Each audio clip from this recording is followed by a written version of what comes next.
Hey everybody, I am back. And we've got about 5 or 6 guys in our area who are learning to wing foil. And they're really doing well. They're having a ton of fun. So I've been asking myself, is wing foiling here to stay? And the answer I keep coming up with is yes, it's absolutely here to stay.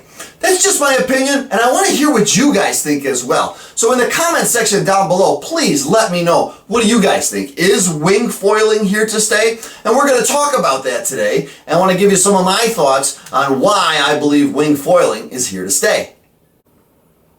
So I think one of the interesting parts is a lot of the riders that I see are the same riders who started to windsurf 35 years ago. Then in between 2000 and 2005, they got into kiteboarding. Then they got into kite surfing. Then around 2015 to 2018, they got into kite foiling. And now they're getting into wing foiling. Now, it's not all the wing foilers who had that progression, but there's quite a few of them in the Western New York area who started out with windsurfing, went to kiteboarding, kite surfing, kite foiling, and now they're into wing foiling. So part of my question is, why has this transition taken place? And I think one of the reasons is because wing foiling is very, very simplistic, especially when we compare it to kite surfing or kite foiling, because you don't have the lines to deal with, you have less gear. There's a pretty good wind range with these inflatable wings. So you can have a board and a foil and a couple of wings, and you can get out and learn to wing foil without having to stretch lines out on the beach. You don't need as much room. It's just a little bit simpler sport, and I think that that really appeals to a lot of people. Setup is pretty quick too.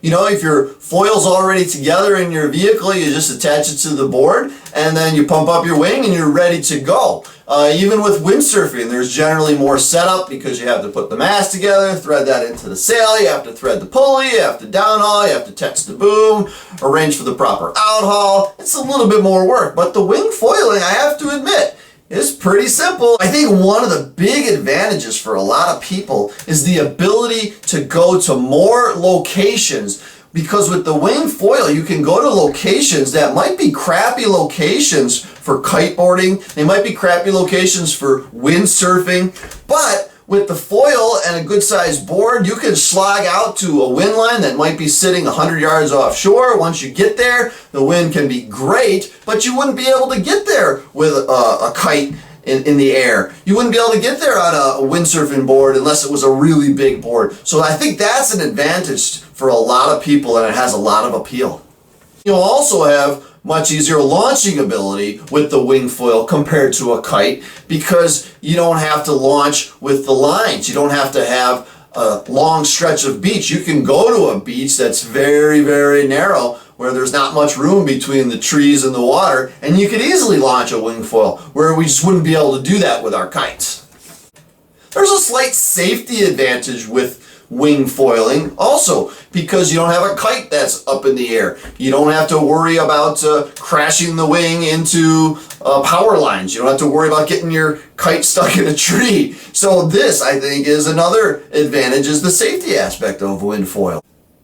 And from what wing foilers are telling me, riding the swell, riding the waves is an amazing advantage, because from what they tell me, once you get good and become very proficient, you can go out in 4-foot swell, catch a wave and flag that wing out and just surf. Just ride that wave. To me, it sounds a lot like windsurf wave foiling in that respect, because that's the same effect, that's the same experience we're getting with windsurf wave foiling. And I think that appeals to a lot of kiteboarders. I think that appeals to a lot of windsurfers, people who want to be able to ride the wave and experience the wave without their kite, without their sail getting in the way. Now, I've got a prediction to make, and I think some of you are not going to agree with me, and it's just my opinion. So let me know what you think in the comments section down below. But here's my prediction.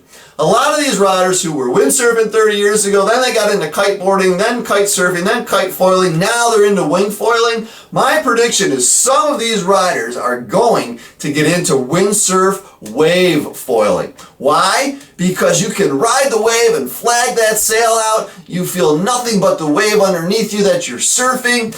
And they used to be windsurfers. They already know how to windsurf. And I think one of the big advantages with windsurf wave foiling is you don't have to hold a wing up in the air. Now I know, I've heard from a lot of riders that when the wind is right, there's really not too much to hold up. But I've heard from a lot of other riders that you still got to hold that up. And you know, I'm 46 years old, and I know a lot of guys who are 60s, 70s learning to wing foil, and it's not the easiest thing to have your hands above your shoulders for a long period of time. Windsurfing, my hands never get above my shoulders. Windsurf wave foiling, they never get above my shoulders, and that avoids a lot of muscle spasms for me in my traps and neck. So anyways, that's just my prediction. I think a lot of these wing foilers may eventually get into windsurf wave foiling. We'll see, I could be wrong, but please leave your comments down below. Is wing foiling here to stay? And if you would please click the subscribe button, I would greatly appreciate it. I'm really trying to expand this channel, and your subscription makes a huge difference. So thank you, and we'll see you next time.